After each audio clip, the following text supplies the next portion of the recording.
À genoux devant la tombe des triplés du millionnaire, une pauvre fillette pleure en silence. Mais derrière ces larmes se cache un secret qui pourrait tout changer.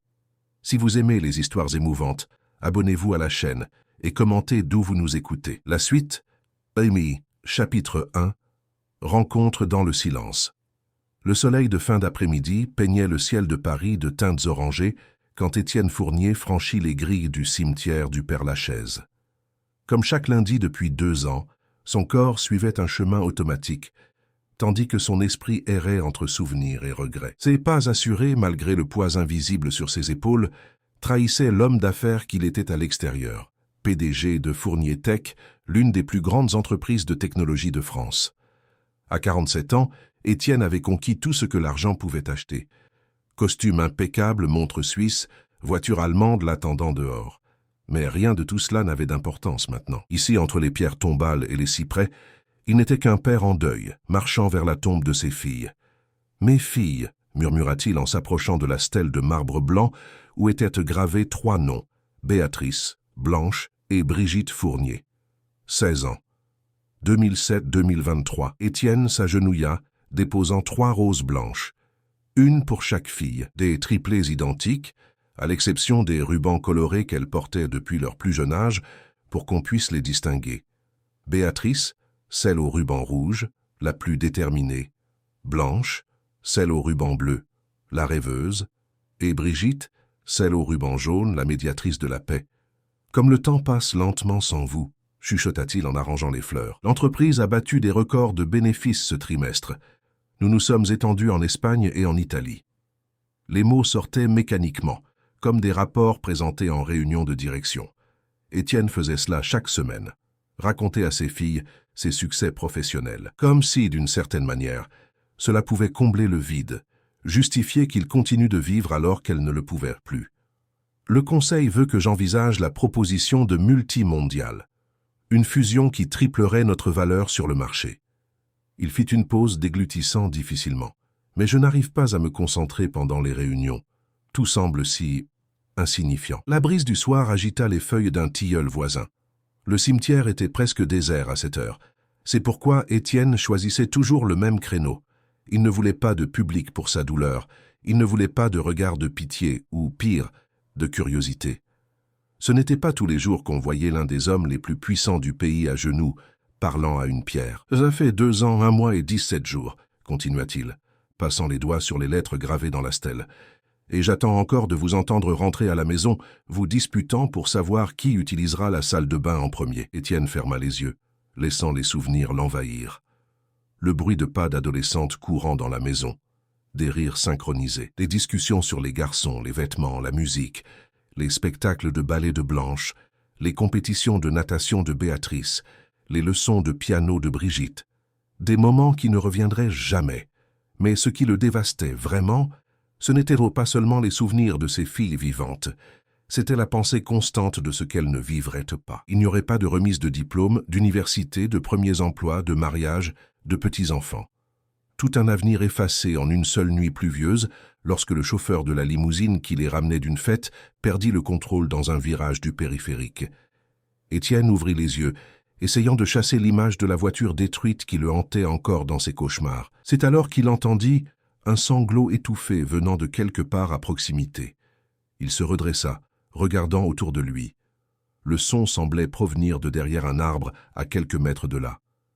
Poussé par la curiosité, Étienne se leva et marcha silencieusement en direction du bruit. En contournant le large tronc du tilleul, il tomba sur une scène qui le laissa paralysé. Une petite fille, pas plus de 7 ou 8 ans, était accroupie de l'autre côté de la tombe de ses filles. Elle avait la peau mate, des cheveux bouclés attachés en une queue de cheval mal faite et portait une robe simple en coton imprimé, déjà délavée par les nombreux lavages. Dans ses bras, un lapin en peluche usé, auquel il manquait un œil. Ses pieds étaient chaussés de sandales en plastique, du genre de celles vendues dans les supérettes de quartier. La fillette ne le vit pas immédiatement. Elle continua à murmurer quelque chose à la tombe, comme si elle conversait avec quelqu'un qui pouvait l'entendre. Puis, avec soin, elle sortit de la poche de sa robe une petite fleur jaune, probablement cueillie sur le chemin, et la déposa sur la stèle. « Qui es-tu » demanda finalement Étienne, sa voix plus rude qu'il ne l'aurait voulu. La fillette sursauta, manquant de tomber à la renverse. Ses grands yeux s'écarquillèrent encore plus, remplis de peur. Un instant, on aurait dit qu'elle allait s'enfuir en courant. Mais ensuite, elle se ressaisit et se mit debout, serrant le lapin contre sa poitrine. « Pardon, monsieur, je suis juste venue voir mes amis, » répondit-elle d'une voix fluette et tremblante. Étienne sentit un frisson parcourir son échine. « Des amis? Ces filles? Tes amis ?» répéta-t-il, confus. La fillette hocha la tête, regardant la stèle. « Béa, Bla et Bri, » dit-elle, comme si c'étaient des noms évidents. « Je viens leur parler presque tous les jours après l'école. » Étienne sentit son cœur s'accélérer. C'étaient les surnoms que seules les personnes très proches utilisaient pour parler de ses filles. Et les 3 initiales, gravées sur la stèle, ne révélaient pas les prénoms complets à un étranger quelconque. « Comment les connaissais-tu » demanda-t-il en faisant un pas en avant. La fillette recula un peu, méfiante. « Au parc. Elle jouait toujours avec moi quand ma maman faisait le ménage chez leur tante. » Étienne fronça les sourcils. Une tante? Ses filles n'avaient pas de tante proche. Sa seule sœur vivait en Suisse depuis des années. Et son ex-femme, Christine, était fille unique. « Quelle tante ?» demanda-t-il, essayant d'adoucir le ton de sa voix pour ne pas effrayer davantage l'enfant. « La gentille dame qui portait de beaux vêtements, » expliqua la fillette, comme si c'était évident. « Ma maman faisait le ménage chez elle. Béa a dit qu'elle était la sœur de leur mère. » Encore plus confus. Christine n'avait pas de sœur. Était-il possible que la fillette invente tout cela? Mais comment connaîtrait-elle les surnoms des filles?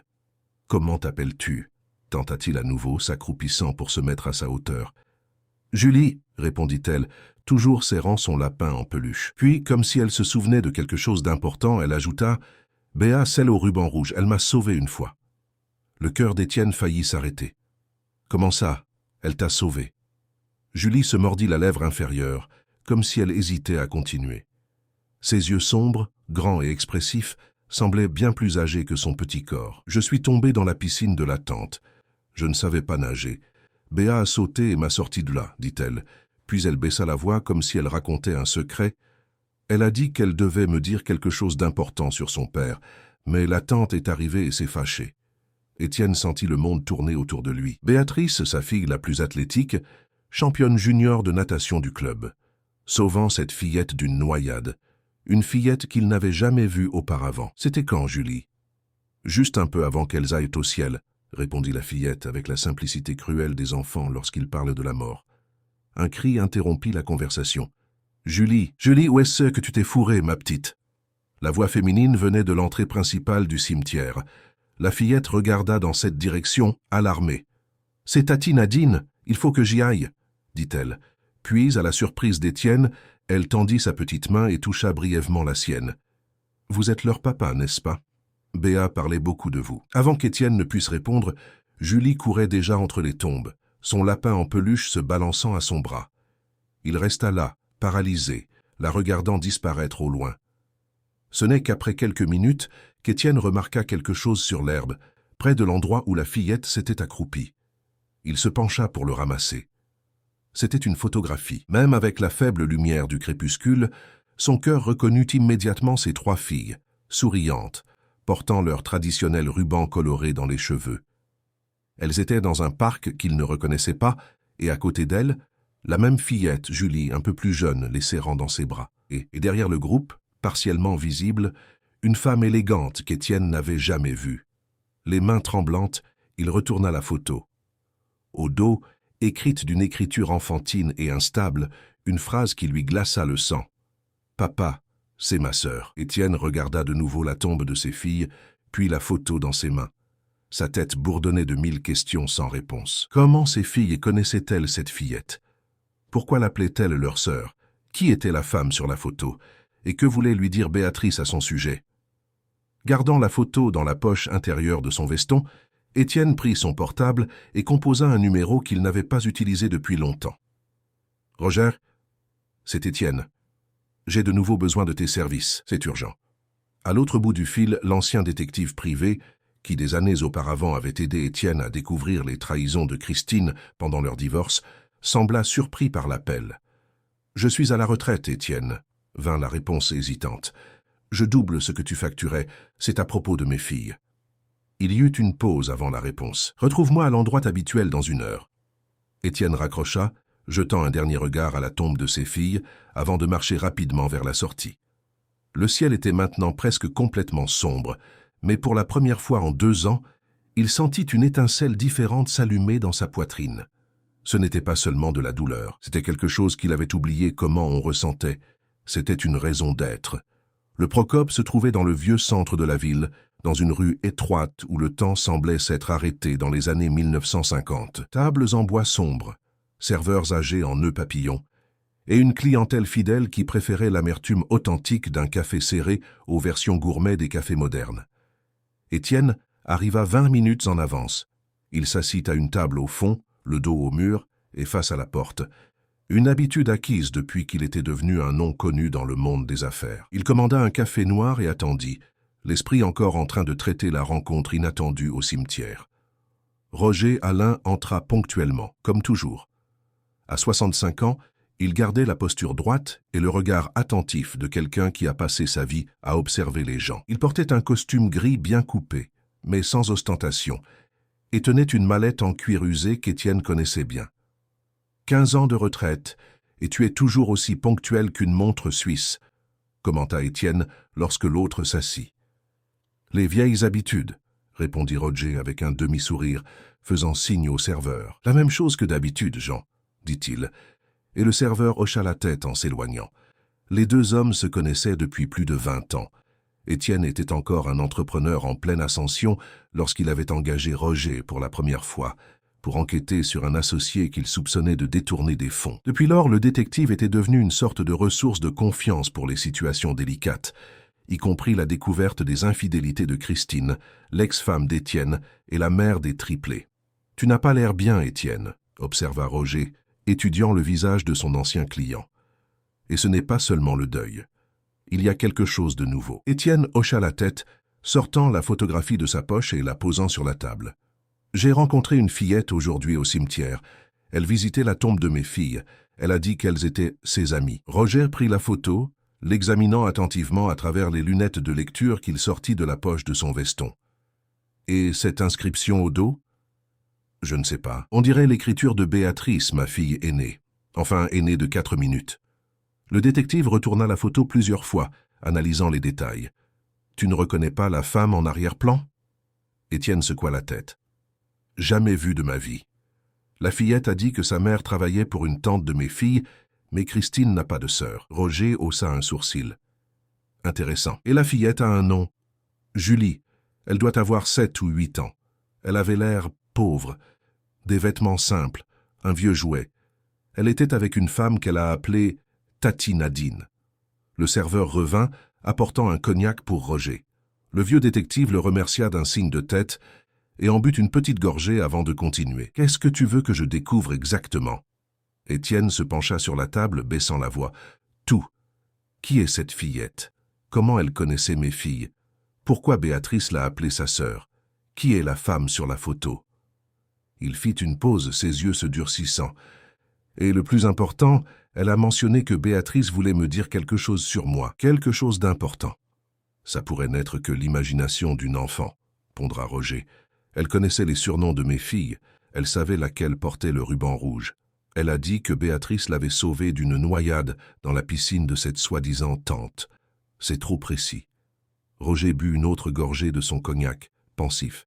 « J'aurais besoin de la photo. J'ai une copie numérique sur mon portable, » dit Étienne, sortant déjà l'appareil de sa poche. « Je viens de la faire avant de venir. » Tandis qu'Étienne envoyait l'image à l'email de Roger, le détective ouvrit sa mallette et sortit un vieux bloc-notes.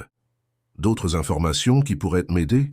Des détails sur la femme qui est venue chercher la fillette au cimetière? Vêtements, accent, n'importe quoi. » Étienne essaya de se souvenir. « Je ne l'ai pas vue. J'ai juste entendu la voix appeler Julie. Un nom comme Nadine. Et la fillette, caractéristiques physiques, vêtements, façon de parler? Peau mate, cheveux bouclés foncés, grands yeux marrons, robe simple en coton imprimé, sandales en plastique, un vieux lapin en peluche auquel il manque un œil. Elle parlait comme quelqu'un de simple, mais articulé pour son âge. » Roger notait tout rapidement, son écriture penchée remplissant la page. « Qu'est-ce que la fillette a dit d'autre sur tes filles? » Étienne sentit un nœud dans sa gorge. Qu'elle visitait leur tombe presque tous les jours après l'école. Qu'elles étaient ses amies. Que cela s'est produit juste un peu avant qu'elles aillent au ciel. L'expression de Roger s'adoucit un instant. « Je suis désolé de rouvrir ces blessures, Étienne. Elles ne se sont jamais refermées. » répondit Étienne, regardant par la fenêtre du café la nuit qui était déjà tombée. « Mais pour la première fois en 2 ans, je sens qu'il y a peut-être quelque chose que je ne sais pas. Quelque chose qui pourrait. » Il ne termina pas sa phrase. Il ne voulait pas dire à voix haute qu'il avait un espoir soudain que, peut-être, la mort de ses filles n'était pas l'accident que tout le monde croyait. Ce serait de la folie. Ce serait ouvrir une porte à une douleur encore plus profonde. Roger sembla comprendre le non-dit. Il ferma son bloc-notes et rangea son stylo. « Je vais commencer immédiatement. Avec la photo, je peux utiliser la reconnaissance faciale pour essayer d'identifier la femme en arrière-plan. Quant à la fillette, avec son prénom et sa description, je pourrais peut-être retrouver des dossiers scolaires dans la région proche du cimetière. L'argent n'est pas un problème, assura Étienne. Ça ne l'a jamais été, répondit Roger avec un sourire discret, terminant son cognac. Mais il est bon de se rappeler que parfois, ce que nous découvrons n'est pas ce que nous voulons entendre. Étienne hocha gravement la tête. Je veux juste la vérité, quelle qu'elle soit. Alors que Roger se levait pour partir, Étienne le retint avec une dernière question. Combien de temps penses-tu que ça va prendre? Le détective réfléchit un instant. Si la fillette fréquente vraiment le cimetière régulièrement, je pourrais avoir quelques réponses en quelques jours. Pour le tableau complet, 1 semaine, peut-être 2. Tiens-moi informé quotidiennement, demanda Étienne en lui tendant la main. Roger la serra fermement, comme au bon vieux temps. Lorsque le détective quitta le café, Étienne resta assis, regardant sa tasse de café intacte, déjà froide. Il sortit de nouveau la photographie de sa poche et étudia les visages de ses filles, les sourires identiques, les yeux brillants pleins de vie. Et à côté d'elle, une fillette inconnue qu'elles appelaient leur sœur.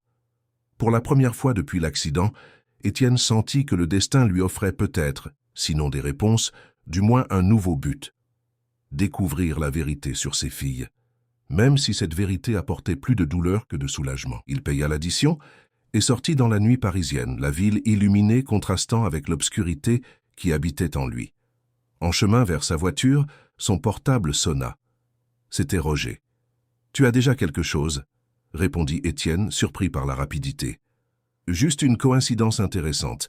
Il y a 4 ans, une femme nommée Hélène Rousseau, 32 ans, est décédée d'un arrêt cardiaque soudain. Elle était employée de maison. Elle a laissé une fille de 3 ans nommée Julie, qui est allée vivre avec sa tante maternelle, Nadine Rousseau. » Étienne sentit un frisson. Et comment cela nous relie-t-il? Hélène a travaillé pendant 5 ans comme assistante personnelle pour une femme nommée Diane Alves. Étienne s'arrêta de marcher, s'appuyant contre un mur voisin. Diane Alves, la sœur de Christine. Non, répondit Roger, et Étienne pouvait entendre le son des touches de clavier de l'autre côté de la ligne. Mais, curieusement, Diane Alves a été mariée à Victor Alves, qui a brièvement travaillé chez Fournier Tech il y a environ 10 ans. Et encore plus intéressant, Diane Alves est décédée dans l'incendie de sa maison de plage à Deauville, il y a 8 mois. Étienne essaya de traiter l'information. Il ne se souvenait d'aucun Victor Alves, mais son entreprise avait eu des centaines d'employés au fil des ans. « Continue d'enquêter, dit-il finalement. Demain, je serai au cimetière à la même heure. Peut-être que la fillette réapparaîtra. Sois prudent, avertit Roger. S'il y a plus dans cette histoire qu'il n'y paraît, nous ne savons pas qui d'autre pourrait observer. Étienne raccrocha et monta dans sa voiture. Dans le rétroviseur, il observa son propre visage, remarquant comme il avait vieilli ces 2 dernières années. Les rides plus profondes, les cheveux grisonnants sur les tempes, les yeux qui avaient perdu leur éclat. « Qu'est-ce que vous essayez de me dire, mes filles ?» murmura-t-il en démarrant le moteur. Sur la photographie posée sur le siège passager, 3 sourires identiques semblèrent garder des secrets qui ne faisaient que commencer à se révéler. Et la nuit, complice silencieuse, gardait les réponses qu'Étienne Fournier commençait tout juste à chercher. Chapitre 2. Secret déterré. Le manoir d'Étienne à Neuilly-sur-Seine restait silencieux comme une cathédrale vide. Depuis la mort de ses filles, il avait renvoyé presque tout le personnel. Il ne supportait pas d'entendre des pas dans les couloirs qui n'étaient pas les leurs. Maintenant, seule Madame Zélie, la gouvernante qui s'occupait de la maison depuis plus de 20 ans, et Antoine, le chauffeur et garde du corps, restaient. C'était suffisant pour un homme qui vivait plus au bureau qu'à la maison. Ce matin-là, Étienne se réveilla avant son réveil. Après une nuit de rêves confus où ses filles couraient dans un labyrinthe, toujours hors de sa portée, appelant une sœur qu'il ne connaissait pas. Il s'assit sur le bord du lit, se frottant le visage avec ses mains. L'horloge numérique indiquait 5h47. Il se leva et se dirigea vers le dressing, où un mur entier était couvert de photographies des triplés à différents moments de leur vie. De la naissance à l'adolescence, chaque étape était là. Le premier jour d'école, les anniversaires, les voyages, les compétitions sportives, les spectacles scolaires. Une mosaïque de souvenirs figés dans le temps. « Qu'est-ce que je ne sais pas d'autre sur vous ?» murmura-t-il, touchant une photo où les trois, âgés d'environ 14 ans, posaient souriantes devant la tour Eiffel lors d'un voyage en famille. Son portable vibra sur la table de chevet.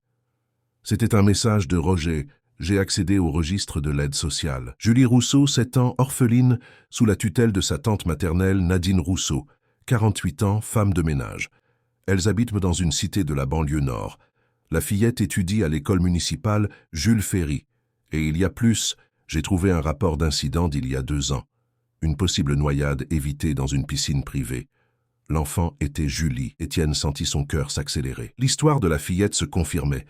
Ses filles la connaissaient vraiment. Le sauvetage dans la piscine avait eu lieu.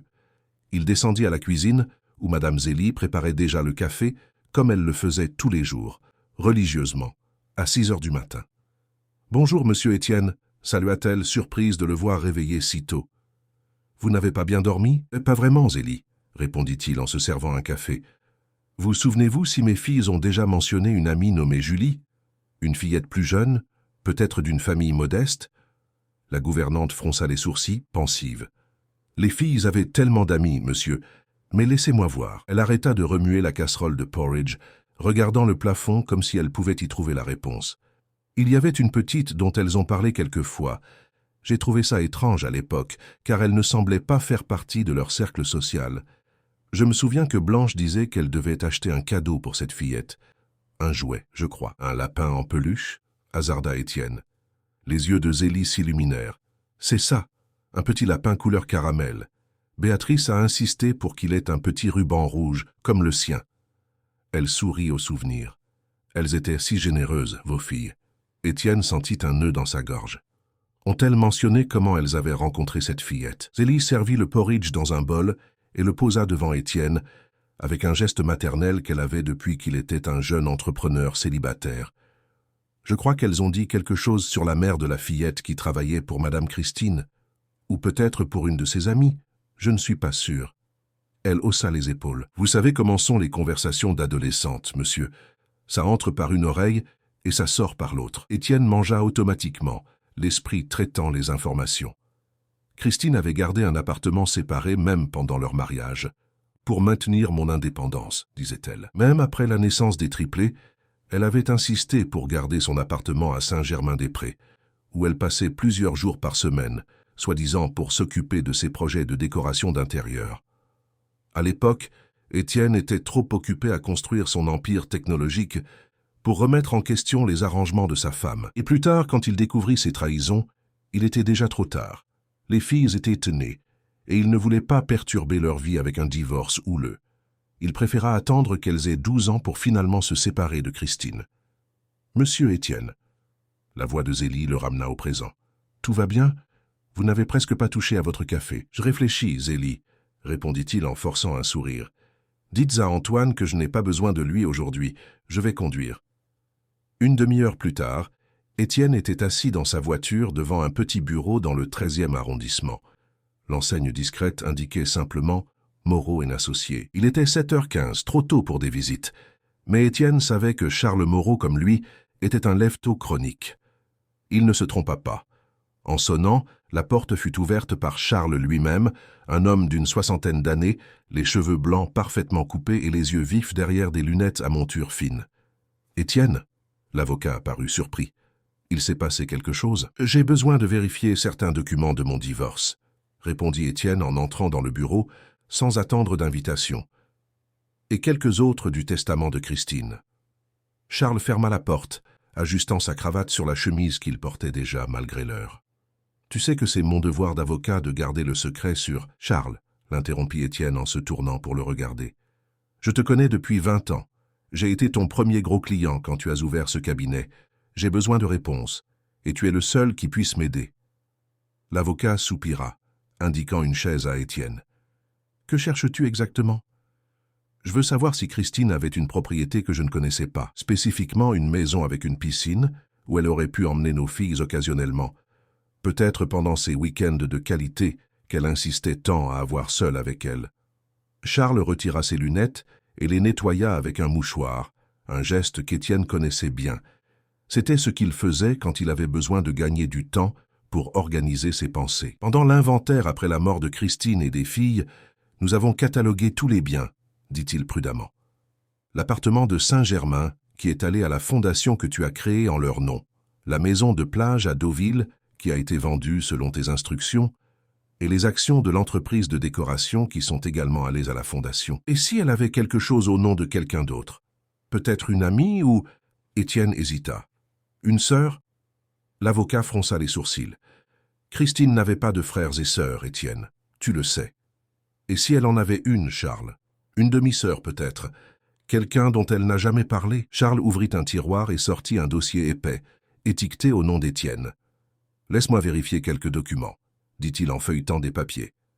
Quand Christine a engagé mes services pour le divorce, j'ai dû faire une enquête complète sur ses antécédents familiaux pour les questions d'héritage. Il s'arrêta sur une page spécifique. Ici, Christine Almeida Campos, née le 17 mai 1969 à Paris. Fille d'Auguste Campos et de Marie-Hélène Almeida, tous deux décédés. Aucun frère ou sœur documenté. Étienne frappa la table de frustration. Et si elle avait une sœur du côté de son père, ou même une cousine proche qu'elle traitait comme une sœur? Charles ferma le dossier, regardant sérieusement Étienne. Que se passe-t-il, Étienne? Pourquoi ces questions maintenant, après tout ce temps? Étienne hésita, mais décida qu'il avait besoin d'alliés. Il sortit la photographie de sa poche et la tendit à Charles. J'ai trouvé une fillette hier, au cimetière. Elle connaissait mes filles. Elle a dit qu'elles étaient en ses amies. Et cette photo, il pointa l'inscription au dos, semble suggérer qu'elle la considérait comme une sœur.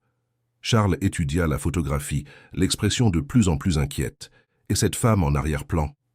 Aucune idée. Mais mon détective a découvert qu'une femme nommée Hélène Rousseau, qui était la mère de cette fillette, Julie, a travaillé comme assistante personnelle pour une certaine Diane Alves, qui à son tour a été mariée à un homme qui a brièvement travaillé chez Fournier Tech.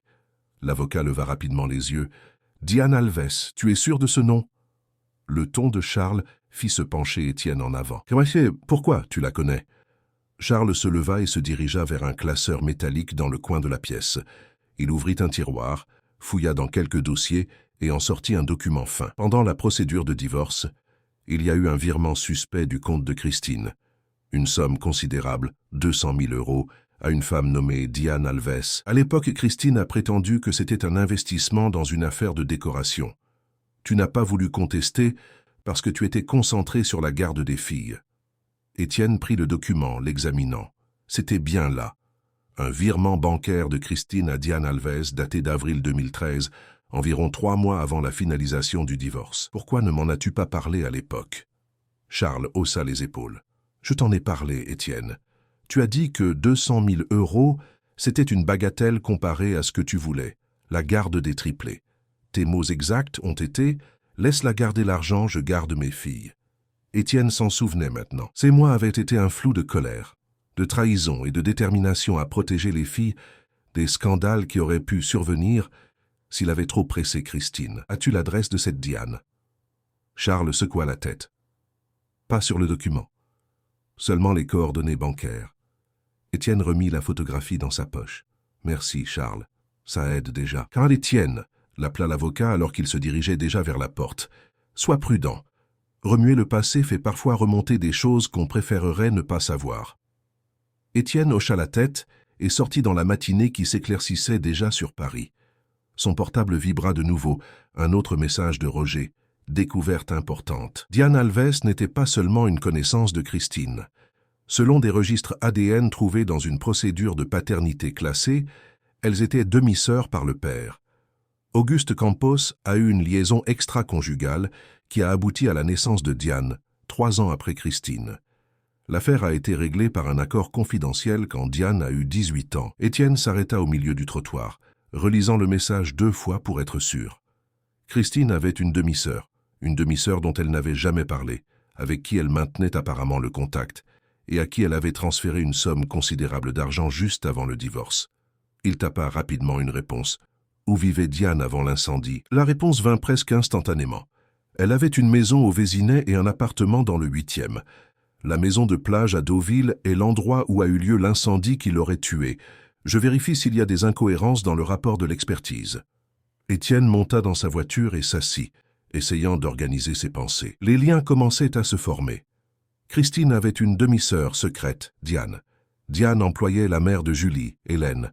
D'une manière ou d'une autre, ses filles avaient reconnu Julie et la considéraient comme une sœur. Et puis, toutes les adultes impliqués dans cette histoire étaient mortes. Christine et les triplés dans l'accident de voiture, Hélène d'un arrêt cardiaque soudain et Diane dans un incendie. Trop de coïncidences à son goût. Son téléphone sonna. C'était un numéro inconnu. Il répondit avec prudence. « Étienne Fournier. »« Monsieur Fournier ?» Une voix féminine, anxieuse. « Je m'appelle Nadine Rousseau. Je suis la tante de Julie. Elle m'a dit qu'elle vous a parlé hier au cimetière. » Étienne sentit son pouls s'accélérer. « Oui, nous avons parlé brièvement. S'il vous plaît. » La voix de la femme semblait tremblante. « J'ai besoin de vous parler, c'est important. À propos de vos filles et de ma nièce. Je vous écoute. » Pas au téléphone. « Ce n'est pas sûr. » Elle fit une pause. « Pouvez-vous nous retrouver aujourd'hui ?» Étienne n'hésita qu'une seconde. « Où et quand ?» « Sur la petite place en face de l'école municipale Jules Ferry, en banlieue. À 16 heures, quand Julie sortira de l'école. S'il vous plaît, venez seul. »« J'y serai, » assura Étienne. « Mais avant, dites-moi, comment avez-vous eu mon numéro ?» Il y eut un bref silence avant la réponse. « Hélène, la mère de Julie, m'a laissé une enveloppe scellée. Elle a dit que si quelque chose lui arrivait, je devais vous contacter. Votre numéro était là, avec d'autres choses que vous devez voir. » L'appel se termina avant qu'Étienne puisse poser d'autres questions. Il resta à regarder le téléphone pendant quelques instants, essayant de traiter ce qu'il venait d'entendre.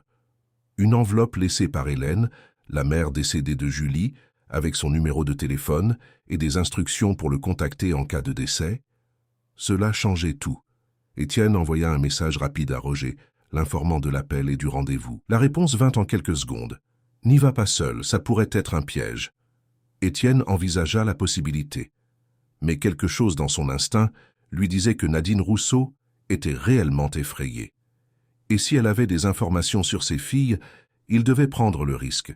« Tout ira bien, » répondit-il. « Reste juste sur tes gardes, je t'envoie ma position en temps réel. » Le reste de la matinée s'éternisa tandis qu'Étienne essayait de se concentrer sur son travail.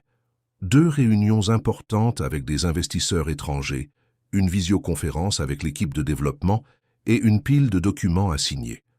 Mais son esprit était à des kilomètres de là, perdu dans un labyrinthe de secrets de famille et de morts mystérieuses. À 14 heures, il ne put plus feindre l'intérêt pour les affaires de l'entreprise. Il dit à son assistante qu'il avait une urgence personnelle et partit, conduisant sans but dans les rues embouteillées de Paris, essayant d'organiser les faits. Christine, son ex-femme, avait une demi-sœur secrète nommée Diane. Diane employait Hélène, la mère de Julie. Ses filles connaissaient Julie et la considéraient comme une sœur.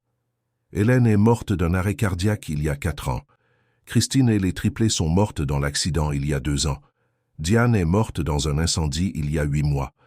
Hélène a laissé une enveloppe pour Étienne au cas où quelque chose lui arriverait. Combien de coïncidences fallait-il pour former un schéma? À 15h30, Étienne gara sa voiture de luxe à quelques rues de l'école en banlieue. Il ne voulait pas attirer une attention inutile dans ce quartier populaire. Il se dirigea vers la place indiquée et s'assit sur un banc, observant le mouvement.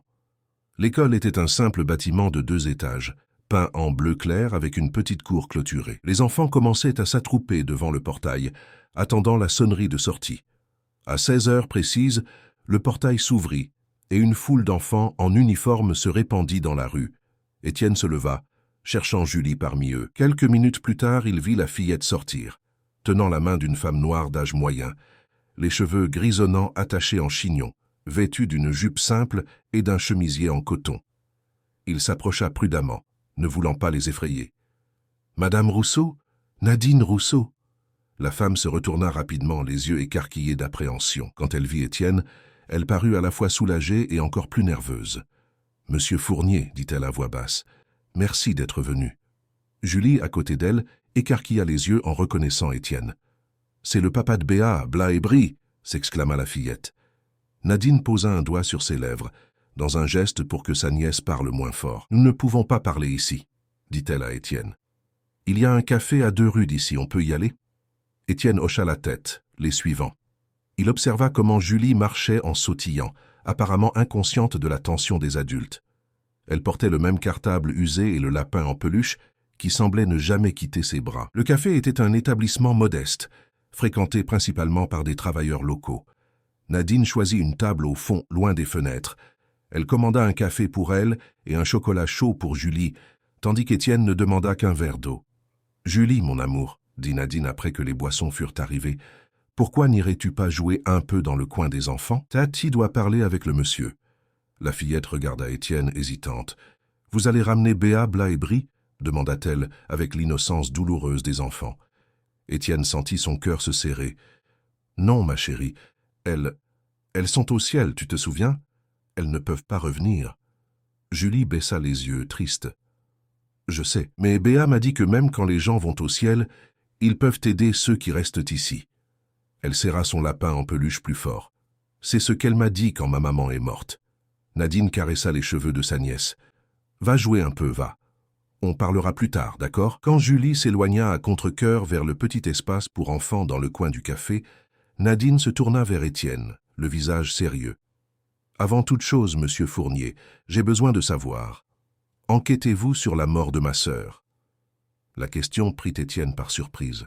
« En fait, j'enquête sur ce qui est arrivé à mes filles. Mais il semble que les histoires soient liées d'une manière ou d'une autre. » Nadine hocha la tête, comme si elle confirmait quelque chose qu'elle soupçonnait déjà.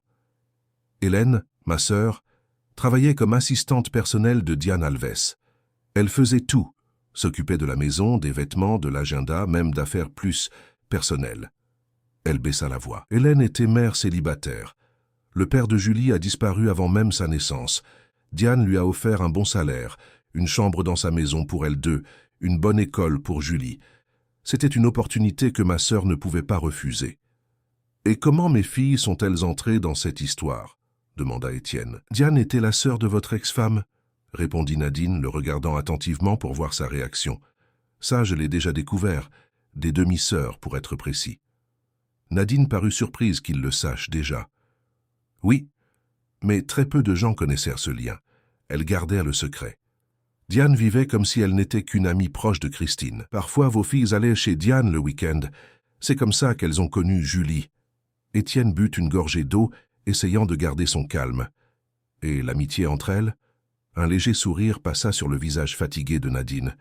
Les filles adoraient Julie. Même si elles étaient bien plus âgées, elles avaient de la patience avec elle. Elles lui apprenèrent des choses, lui apportèrent des cadeaux. Surtout Béatrice, celle au ruban rouge. Elle et Julie avaient un lien spécial. Julie a mentionné que Béatrice l'avait sauvée d'une noyade. Le visage de Nadine s'assombrit. C'était il y a un peu plus de 2 ans. Diane organisait une fête au bord de la piscine. Julie ne savait pas bien nager, mais elle adorait l'eau. Personne n'a remarqué quand elle a glissé et est tombée dans la partie profonde. Béatrice a été la seule à voir et a sauté pour la sauver. Et après ça? Après?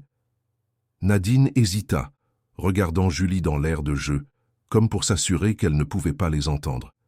Après, les choses sont devenues étranges. Hélène a commencé à agir différemment. Nerveuse, effrayée. Parfois, je la trouvais en train de pleurer. Quand je lui demandais ce qu'il y avait, elle disait qu'elle était impliquée dans quelque chose de dangereux, mais qu'elle ne pouvait pas partir. « Quel genre de chose dangereuse ?» insista Étienne. Elle n'est jamais entrée dans les détails. Elle a seulement dit que Diane et Christine faisaient des choses illégales, qu'elle l'avait découvert par accident, et que maintenant, elle en savait trop. Nadine déglutit difficilement. 2 semaines après cette conversation, Hélène est morte. Arrêt cardiaque. C'est ce qu'ils ont dit. Une femme de 32 ans, sans antécédent de problème cardiaque. Étienne sentit un frisson parcourir son échine. « Vous pensez qu'elle a été assassinée ?» compléta Nadine, la voix presque un murmure. « Je n'ai pas de preuves, Mais la veille de sa mort, Hélène est venue chez moi. Elle était terrifiée. Elle a dit qu'elle devait me donner quelque chose à garder. Elle ouvrit son sac et en sortit une enveloppe Kraft, usée sur les bords. Ceci, elle a dit que si quelque chose lui arrivait, je devais vous la remettre, à vous et seulement à vous. Mais je ne savais pas qui vous étiez, jusqu'à ce que Julie mentionne votre rencontre au cimetière. Étienne prit l'enveloppe avec des mains tremblantes. « Avez-vous regardé le contenu ?» Nadine secoua la tête. « Elle est scellée, comme elle l'a laissée. Elle a dit que c'était trop dangereux de l'ouvrir. » Étienne retourna l'enveloppe. Il y avait un seau de cire rouge avec ce qui semblait être une initiale stylisée, un H élaboré. « Pourquoi voulait-elle que vous me la remettiez spécifiquement à moi ?»« Je ne sais pas, » répondit honnêtement Nadine. « Mais Hélène a dit quelque chose d'étrange ce dernier jour. Elle a dit « Il a le droit de savoir la vérité sur sa famille, avant qu'il ne soit trop tard pour les filles aussi. » Étienne sentit son sang se glacer dans ses veines. « Et 2 semaines après sa mort, vos filles et votre ex-femme ont eu l'accident, » compléta Nadine, les larmes aux yeux. « Je ne crois pas aux coïncidences, monsieur Fournier. Et depuis, je vis dans la peur. Peur qu'un jour ils viennent chercher Julie aussi.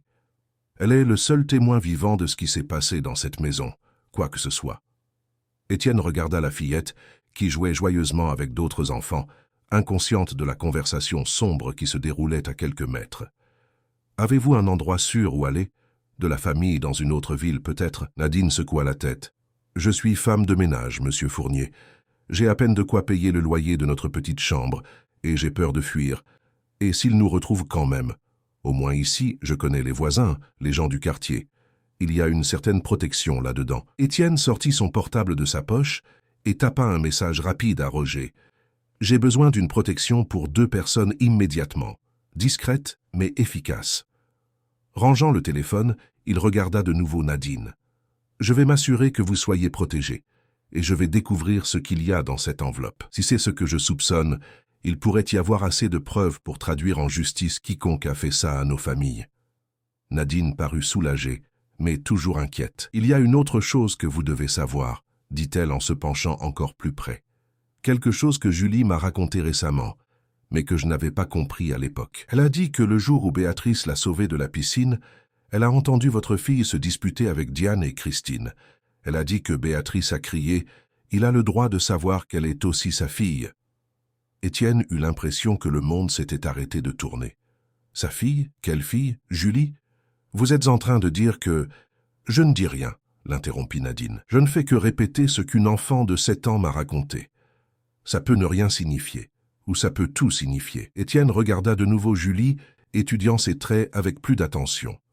La forme de ses yeux, son sourire, sa façon de pencher la tête quand elle se concentrait sur quelque chose. Il y avait quelque chose de vaguement familier, mais ce pouvait être simplement son imagination, travaillant sous l'influence de la suggestion de Nadine. « Je vous remercie de votre honnêteté, » dit-il finalement, « et de votre courage de m'avoir contacté. » Nadine eut un petit sourire triste.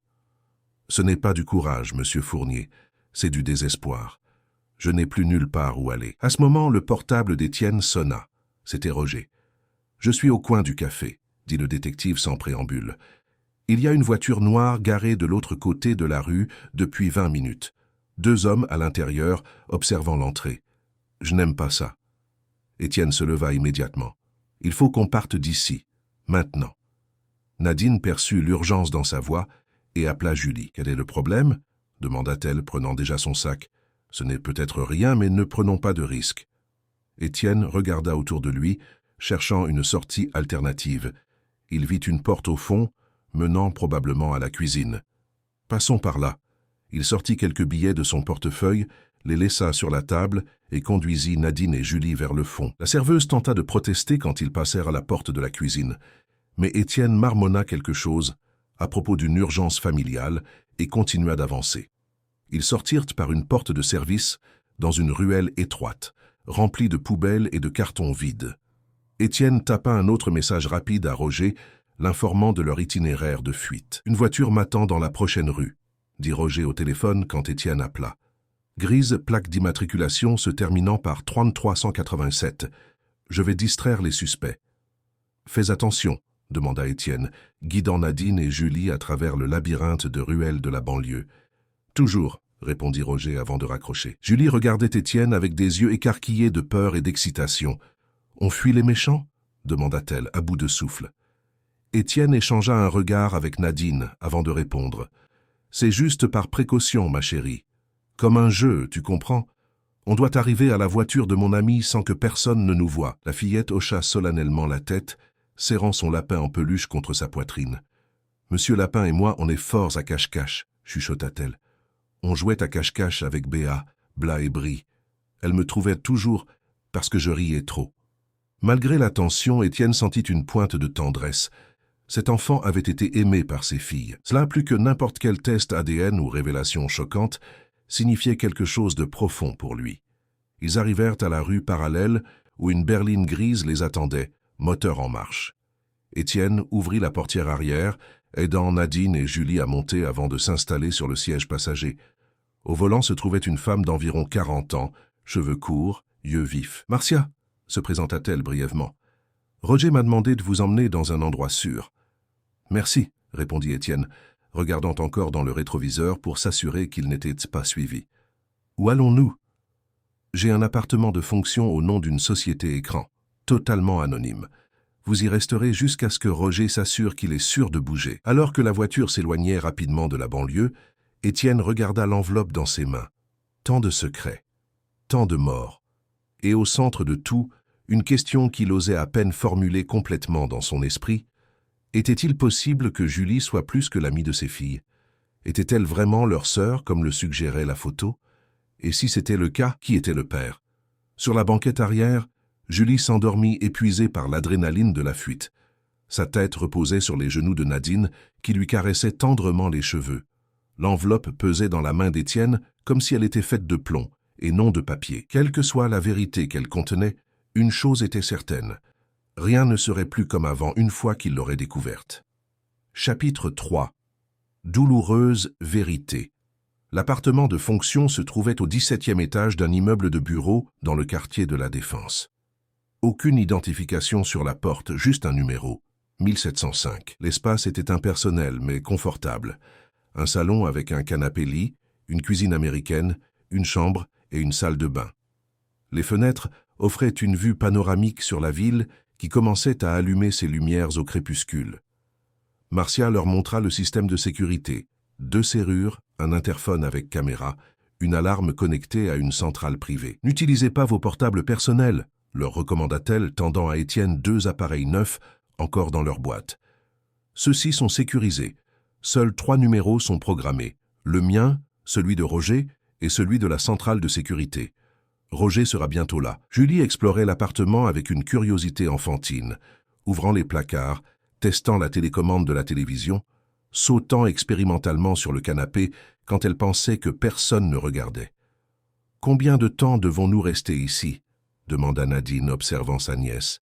« Jusqu'à ce que nous soyons sûrs que vous n'êtes pas poursuivis, » répondit Marcia. « Il y a de la nourriture dans le réfrigérateur et des vêtements de base dans les armoires. » Étienne regardait par la fenêtre, voyant la ville transformée en une mer de lumière. Quelque part en bas, quelqu'un pouvait être à leur recherche, quelqu'un qui avait déjà pris tant de vie. « Comment nous ont-ils trouvés au café ?» demanda-t-il à Marcia. La femme croisa les bras, s'appuyant contre le mur. « 2 hommes dans la voiture, comme l'a dit Roger. Un 3e est entré après vous, le genre cadre, costume cher. Il est resté au comptoir, feignant de lire le journal, mais il vous observait clairement. » Elle fit une pause. « Nous avons envoyé des photos pour analyse par reconnaissance faciale. Roger apportera les résultats. » Quand Marcia partit, promettant de revenir le matin avec des provisions, Étienne s'assit enfin sur le canapé. L'enveloppe était toujours dans ses mains, intacte. Une partie de lui voulait la déchirer immédiatement, découvrir d'un coup toutes les vérités qu'elle cachait. Une autre partie craignait ce qu'il y trouverait. La sonnette interrompit ses pensées. C'était Roger. Dès qu'il entra dans l'appartement, le détective alla droit au but. « Nous avons identifié un des hommes de la voiture, Victor Alves, entrepreneur dans l'immobilier. Et devine quoi? L'ex-mari de Diane Alves, la soi-disant demi-sœur décédée de ton ex-femme. » Étienne sentit son estomac se nouer. « Soi-disant ?» Roger posa sa mallette sur le canapé et en sortit quelques documents. « J'ai vérifié les rapports de l'incendie qui aurait tué Diane il y a 8 mois. Le corps était carbonisé au-delà de toute reconnaissance. L'identification a été faite uniquement par des objets personnels et la localisation.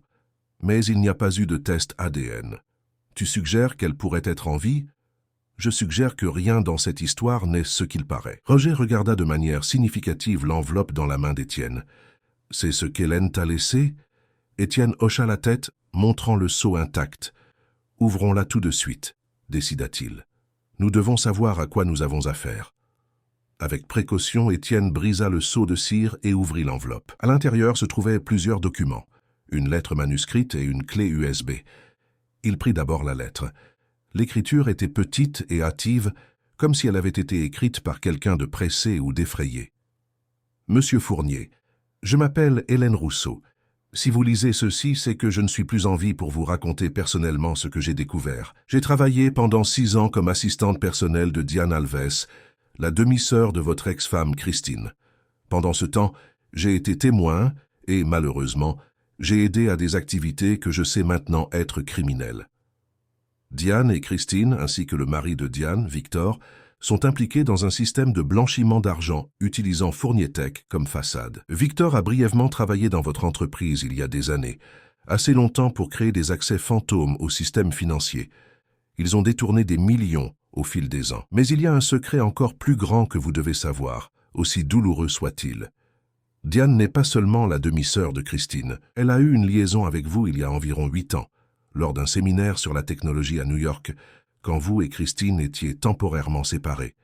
Vous vous souvenez peut-être d'elle comme de Danielle, le nom qu'elle a utilisé à cette occasion. De cette brève rencontre est née ma Julie. Oui, monsieur Fournier, Julie est votre fille biologique. Quand Diane a découvert sa grossesse, Christine était déjà revenue vers vous. Diane était désespérée, fraîchement divorcée de Victor et avec des problèmes financiers. Christine a offert de l'argent pour que Diane cache l'enfant et ne révèle jamais la vérité. C'est là que je suis entré dans l'histoire. Diane m'a proposé un accord. J'élèverai l'enfant comme la mienne en échange d'un silence absolu. J'ai accepté parce que je venais de perdre mon bébé dans une fausse couche et j'étais dévasté. Julie a été mon salut. Je l'ai aimée comme ma propre fille, dès le premier instant. Tout a changé lorsque vos filles ont découvert accidentellement l'existence de Julie. Les filles étaient fascinées par elle. Béatrice, en particulier, a développé un lien immédiat. Le jour de la noyade, Béatrice a confronté Diane et Christine. J'ai entendu une partie de la conversation. Béatrice a crié que Julie était leur demi-sœur, que vous étiez le père et que vous aviez le droit de savoir. 2 semaines plus tard, j'ai découvert des plans pour un accident qui réduirait les filles au silence. J'ai confronté Diane, qui a admis la conspiration. J'ai essayé d'avertir Christine, pensant qu'elle protégerait au moins ses propres filles, mais elle était aussi impliquée que Diane. Sur la clé USB, vous trouverez toutes les preuves, des documents financiers, des emails incriminants, des enregistrements de conversation, et le plus important, un enregistrement où Diane et Victor discutent des détails de l'accident qui a tué vos filles et Christine, qui n'était pas dans la voiture ce jour-là comme tout le monde le pense. La passagère était une de leurs employées, physiquement semblable à Christine avec de faux papiers. Christine et Diane sont en vie, cachées, se préparant probablement à disparaître avec l'argent qu'elles ont accumulé toutes ces années. Cherchez la vérité. Protégez Julie. Elle a tout ce qui reste de votre lignée maintenant. Hélène Rousseau. Étienne laissa tomber la lettre, son corps entier tremblant. Nadine, qui avait lu par-dessus son épaule, avait des larmes coulant sur son visage. Hélène, ma sœur, gardant ce secret tout ce temps. Roger vérifiait déjà les autres documents de l'enveloppe. Le test ADN est ici, dit-il à voix basse. Il confirme tout. Étienne n'arrivait pas à y croire. Julie, sa fille, ses triplés, assassinés parce qu'elles avaient découvert la vérité. Christine, vivante, conspiratrice dans la mort de ses propres filles. Monsieur, la petite voix le tira de ses pensées. Julie se tenait à côté de lui, le regardant avec ses immenses yeux marrons, des yeux dont il réalisait maintenant qu'ils étaient étrangement similaires aux siens. « Tu es triste ?» demanda-t-elle en lui tendant son lapin en peluche. « Monsieur Lapin m'aide quand je suis triste. Tu peux l'emprunter un petit peu. » Étienne sentit quelque chose se briser en lui. Il s'agenouilla pour se mettre à sa hauteur et, sans réfléchir, la prit dans ses bras. Julie, après un moment de surprise, répondit à son étreinte, ses petits bras entourant son cou. « Merci, chuchota-t-il, mais je crois que Monsieur Lapin doit rester avec toi. » En s'écartant, il vit que Julie l'étudiait avec intensité, comme si elle essayait de résoudre une énigme. « Tu ressembles à la photo que maman gardait, » dit-elle soudainement. Celle qu'elle regardait quand elle pensait que je dormais. Étienne échangea un regard avec Nadine, qui suggéra rapidement que Julie prenne un bain avant le dîner.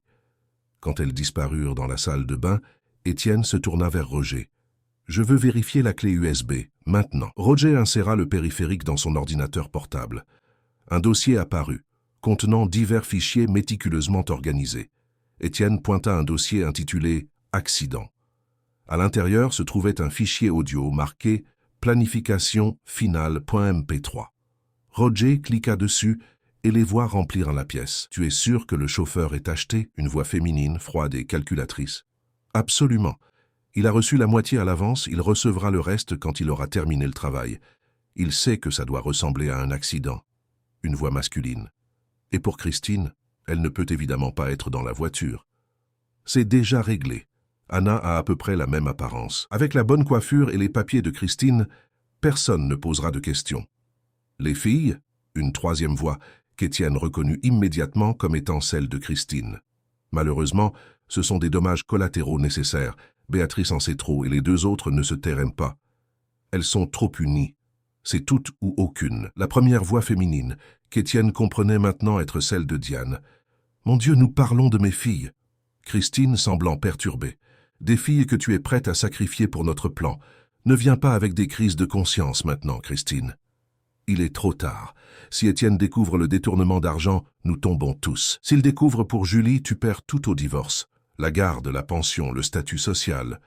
L'audio continua, révélant plus de détails sur le plan macabre, y compris l'élimination d'Hélène avec un problème cardiaque soudain et la certitude qu'Étienne serait trop occupé par son deuil pour remarquer l'argent qui disparaît. Quand ce fut terminé, un silence lourd s'installa dans la pièce. Étienne se sentait nauséeux, la gorge serrée. « Mon Dieu !» réussit-il enfin à dire.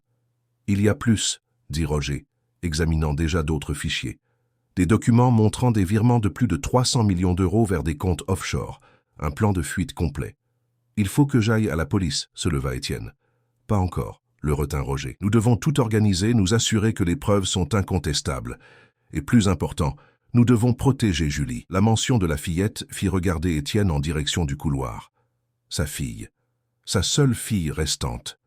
Une enfant qu'il n'avait jamais connue, qui avait été tenue loin de lui par un stratagème cruel. « Combien de temps avant d'avoir un dossier solide ?» demanda-t-il, essayant de se concentrer.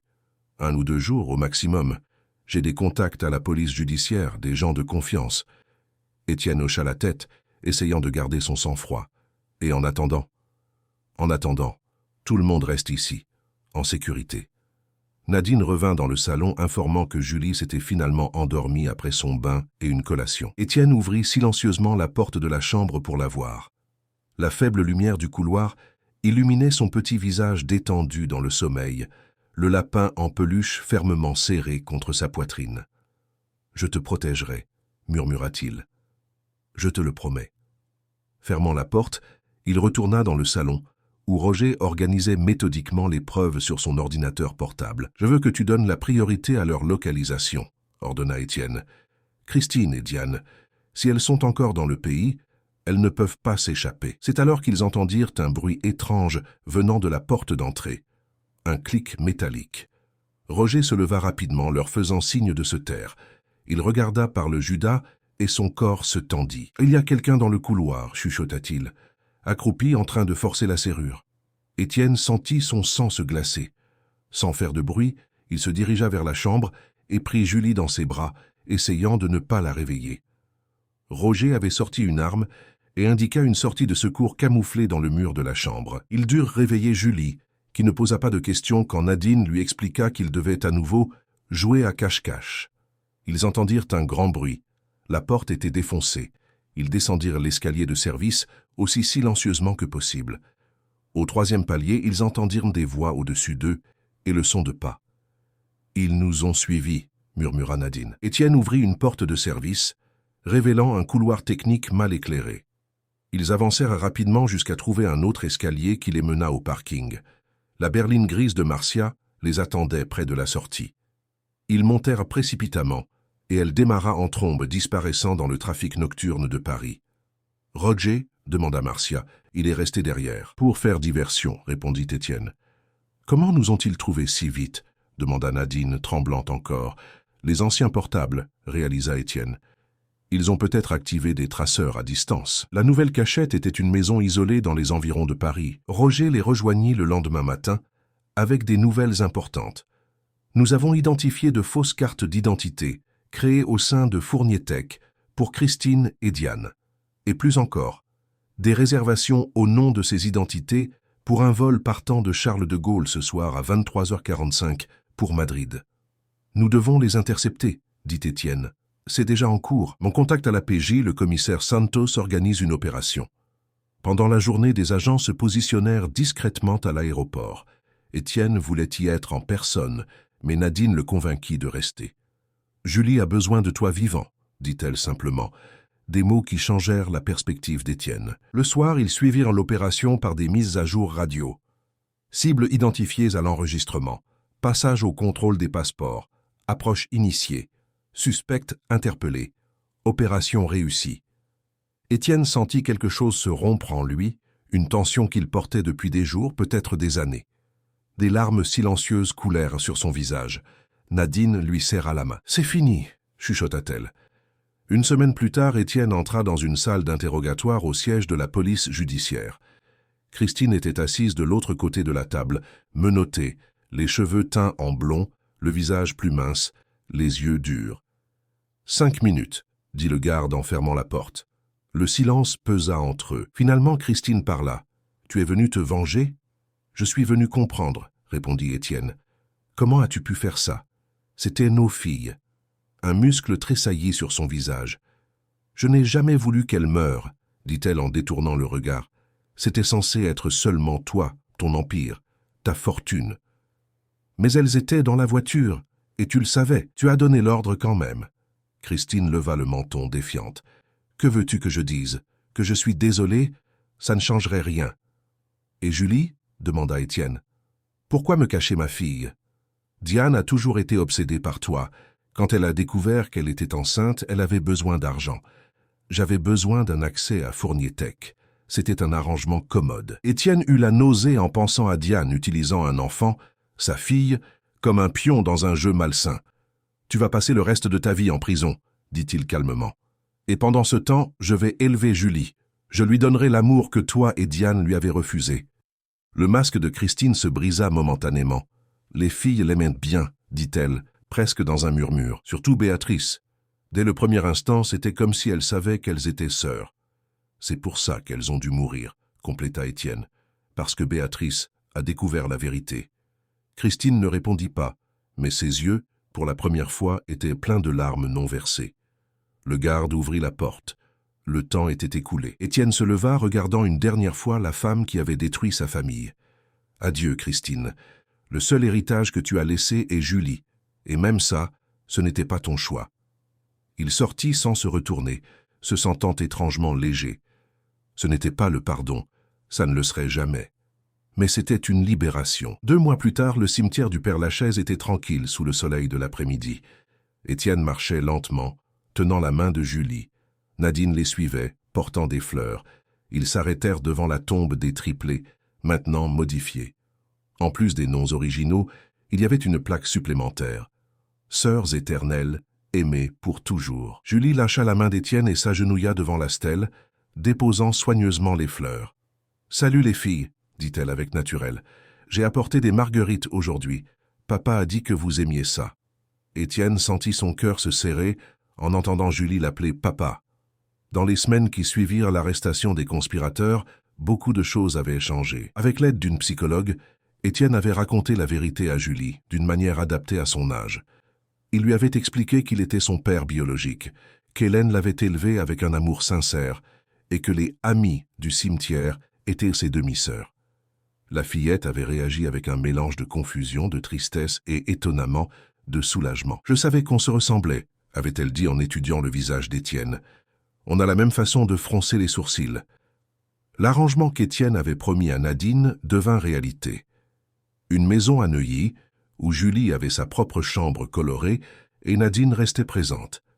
Un pont entre le passé de la fillette et son nouveau présent. Les millions récupérés sur les comptes offshore furent alloués à une fondation au nom des triplés, dédiée à aider les enfants orphelins. « Est-ce qu'elles peuvent m'entendre » demanda Julie en regardant le ciel. « Je pense que oui » répondit Étienne.